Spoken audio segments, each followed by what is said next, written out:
Depuis quelques jours, les résidents de la Pierre Bleue n'attendent que Angeline et son camion de 7 tonnes. Ni produits alimentaires, ni fournitures, Angeline n'est pas chauffeur-livreur, mais assistante dentaire. Toutes les 2 semaines, elle installe son cabinet dentaire mobile, le seul de la région, sur le parking de cette maison de retraite.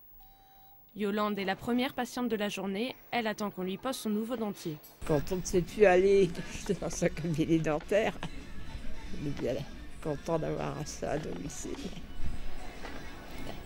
Donc pour vous, c'est une bonne idée? Ah bah oui. Tout c'est que ce soit régulier. Monte-charge, appareil de radiologie et instruments en tout genre, le camion permet d'effectuer les mêmes soins qu'un cabinet classique. Il a aussi été conçu pour accueillir les personnes à mobilité réduite comme Yolande. Pour se faire soigner, elle n'a même pas besoin de quitter son fauteuil. Angeline et Nicolas s'occupent de tout. Alors, ça se peut que ce soit encore un petit peu désagréable pour l'instant. Qu'est-ce que vous en pensez? Ça va? Allez, oui. C'est lisse? Ici? Ça va mieux? Bon. Tout au long de la journée, les patients se succèdent. À peine une visite est-elle terminée, qu'une autre commence. Ce jour-là, ils sont 14 à avoir pris rendez-vous. Vous savez ce qu'on fait aujourd'hui? Pour Georgette, ce sera détartrage et leçons de brossage de dents. Des conseils simples pour prendre soin d'une hygiène buccale parfois négligée.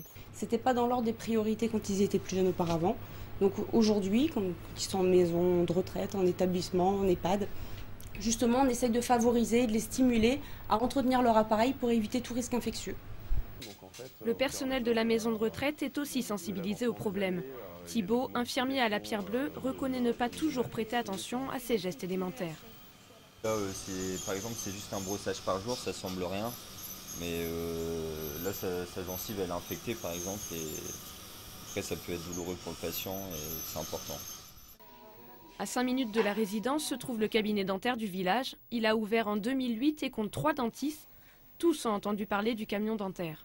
Lorsqu'ils venaient ici, c'est toujours en ambulance, c'est toujours des démarches un petit peu particulières, avec les lits, et des fois c'est un peu compliqué. Techniquement c'est un peu compliqué même pour nous soigner, donc c'est une bonne, non, pour moi c'est une bonne initiative. Il existe aujourd'hui 7 cabinets mobiles en France. Le concept pourrait se développer dans la région. Lille et Calais sont déjà intéressés.